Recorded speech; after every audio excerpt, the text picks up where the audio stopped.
tidak punya tempat, tidak punya hasil yang banyak, Pak, seperti tambang dan lain sebagainya. Manusia, Pak, ya, sehingga dia mampu berdiri sendiri. Jadi kalau orang miskin dicurigain dia kaya sampai dia mati, keterlaluan nih Pemda.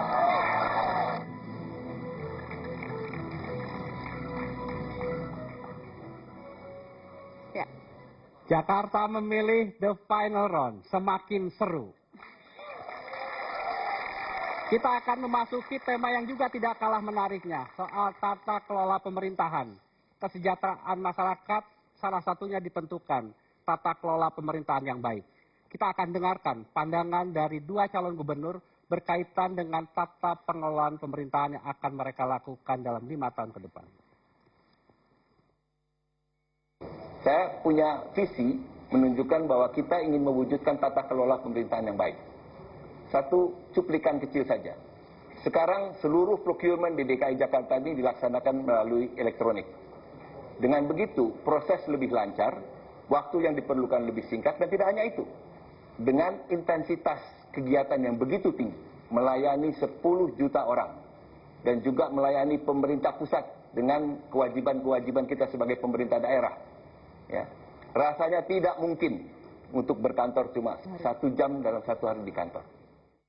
1 jam ini kita tinggalkan, dan di situ ada wakil gubernur, ini harus difungsikan wakil gubernur. Dan yang kedua juga kepala dinas juga difungsikan. Mereka harus diberi pekerjaan yang jelas, difungsikan semuanya, sehingga bisa kita tinggal kemana-mana gitu. Jangan masa kita harus nungguin tiap hari di kantor. Kan kalau komunikasi kita baik, tentu saja menyelesaikan banjir juga harus berbicara dengan mereka, harus berbicara dengan pemerintah pusat. Ini masalah komunikasi yang memang sangat-sangat penting sekali. Tidak bisa DKI ini menyelesaikan masalah sendiri. Kali ini untuk membicarakan persoalan tata kelola pemerintahan, waktunya hanya 3 menit. Dan kalau kita bicara mengenai tata kelola pemerintahan di DKI Jakarta, memang sudah diupayakan berbagai langkah reformasi. Jumlah PNS semakin concise, jumlah struktur kelembagaan juga menjadi lebih kecil, dan itulah yang diharapkan menjadi titik tolak untuk memperbaiki kesejahteraan masyarakat. Saya ingin memulai pertanyaan kepada Pak Joko Widodo. Pak Joko Widodo, kalau kita lihat berbagai upaya reformasi yang telah dilakukan, pertanyaannya adalah apakah sudah cukup memadai? Kalau belum cukup memadai, apa langkah reformasi birokrasi akan dilakukan di pemerintah daerah DKI Jakarta? 3 menit dari sekarang. Birokrasi itu harus melayani, bukan mempersulit. Jumlah PNS yang ada itu memang lebih baik kalau sedikit demi sedikit itu dikurangi untuk efisiensi yang ada di dalam. Artinya apa? Seluruh PNS yang ada, PNS kita ini pinter-pinter. Tetapi kalau manajemen organisasinya tidak dikerjakan secara detail, akan banyak orang-orang yang sebetulnya pinter. Tetapi karena mereka tidak diberi pekerjaan yang benar, mereka akan malah mengganggu pelayanan. Saya berikan contoh, misalnya kebutuhan 1 kelurahan misalnya, harusnya hanya 20. Tetapi yang ada adalah 40. Jadi setiap tahun itu tambahan PNS jangan ditambah lagi. Tetapi ada sebuah zero growth sehingga sedikit demi sedikit yang kebanyakan tadi menjadi berkurang. Pertanyaannya adalah apakah unit dan jumlah PNS di Pemprov DKI menurut Pak Jokowi kelebihan atau memang kurang? Menurut saya yang paling penting adalah membangun sistem, bukan masalah itu jumlahnya cukup dan tidak cukup. Sistemlah yang harus dibangun. Baik sistem mengenai pelayanan KTP, baik sistem mengenai pelayanan perizinan. Karena kalau yang kita dengar, memang yang melayani, terutama di front depan ini yang harus dibenahi. Baik yang ada di pelayanan KTP, baik yang ada di pelayanan perizinan, terutama di pelayanan perizinan.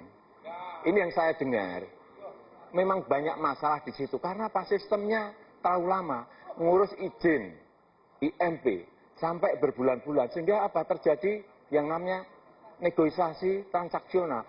Sekarang ini zamannya IT, mestinya bisa kalau saya nggak pintar IT, tapi bisa saya panggil programmer untuk datang ke saya. Buatkan sistem yang baik, yang paling cepat. Ngurus SIUP PDP IMB itu 1 sampai 6 hari itu cukup, kalau sistemnya benar. Kalau sistemnya benar. Sehingga birokrasi itu mengikuti sistem. Jangan sistem mengikuti birokrasi. Jangan dibalik-balik seperti itu. Pak Basuki, apa langkah yang perlu juga dilakukan untuk menjamin pemerintahan di DKI itu betul-betul bersih dari praktik KKN? Dari penerimaan CPNS saja harus transparan. Yang tidak lulus tes pun harus diumumkan. Jadi tidak ada daerah abu-abu. Dan yang paling penting yang sudah mencapai usia pensiun, pensiunkan saja. Supaya yang bawah yang pintar-pintar yang jujur ini bisa naik. Nah, dan dari segi organisasi juga mesti jelas. Penggabungan itu mesti jelas fungsinya. Misalnya seperti tata kelola kota harus digabungkan dengan apa? Harus kita gabungkan dengan perhubungan, jangan dengan perdagangan gitu loh. Terima kasih. Nana silakan. Baik. Kali ini saya akan bertanya ke kandidat nomor urut 1, Pak Fauzi Bowo. Pak Fauzi Bowo, tadi kita sudah dengarkan bersama, Anda mengatakan bahwa prioritas dari tata kelola pemerintahan itu menjadi visi misi Anda.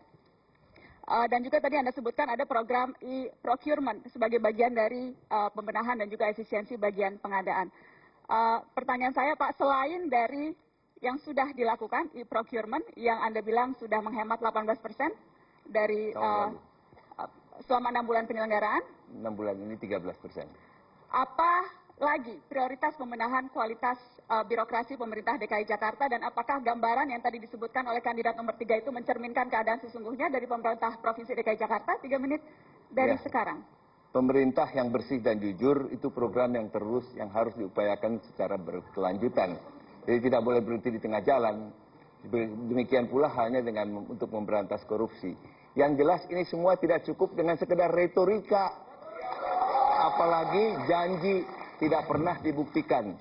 Kemudian yang saya ingin katakan begini, ya, janji yang muluk-muluk setinggi gunung, ya, tidak akan menjamin kesinambungan daripada upaya yang kita perlukan. Saya ingin tekankan begini, reformasi birokrasi di DKI Jakarta mendapat penghargaan yang paling maju dari Menteri PAN, ya, itu resmi pernyataan dari Kementerian PAN. Kemudian apa yang kita lakukan? Yang kita lakukan bukan hanya sekedar merubah sistem hanya dengan bicara sistem, tapi sistem apa yang kita lakukan? Pertama, restrukturisasi daripada organisasi. Tadi sudah diuraikan.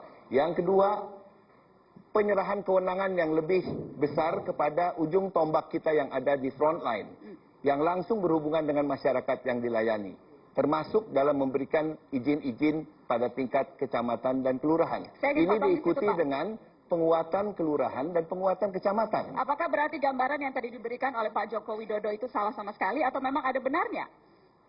Saya katakan menyelesaikan masalah di Jakarta tidak cukup dengan retorika dan pencitraan. Ya. Yang ini saya tambahkan, kemudian harus diikuti dengan alokasi sumber daya manusia yang tepat. Tidak ada kelurahan di Jakarta sekarang ini yang diawaki oleh personil 40%, 40 orang.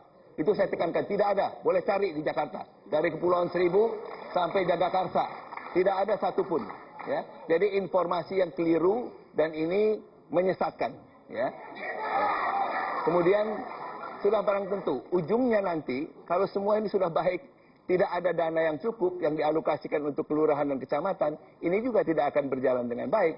Oleh karenanya, untuk kelurahan dan kecamatan harus diberikan kompetensi yang bertambah dan juga keuangan yang meningkat. Baik, ya. saya ke Pak Nahrawi Ramli. Tadi disebutkan bahwa e-procurement telah menghemat 13% dari anggaran. Nah, spesifiknya itu besarnya biaya pengadaan Pemda dan efisiensi terhadap APBD DKI dengan dihematnya 13% itu berapa Pak Nahrawi?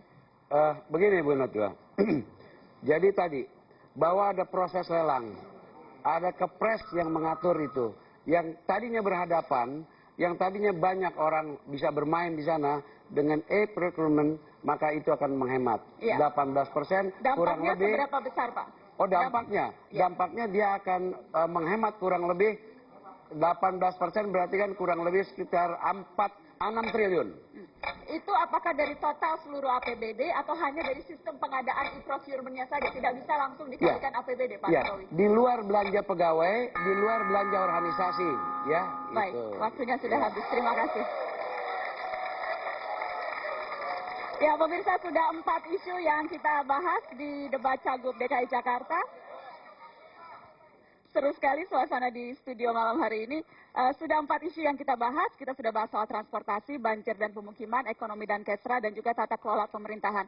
Setelah pariwara berikut, kita akan masuk ke segmen yang mungkin Anda tunggu-tunggu.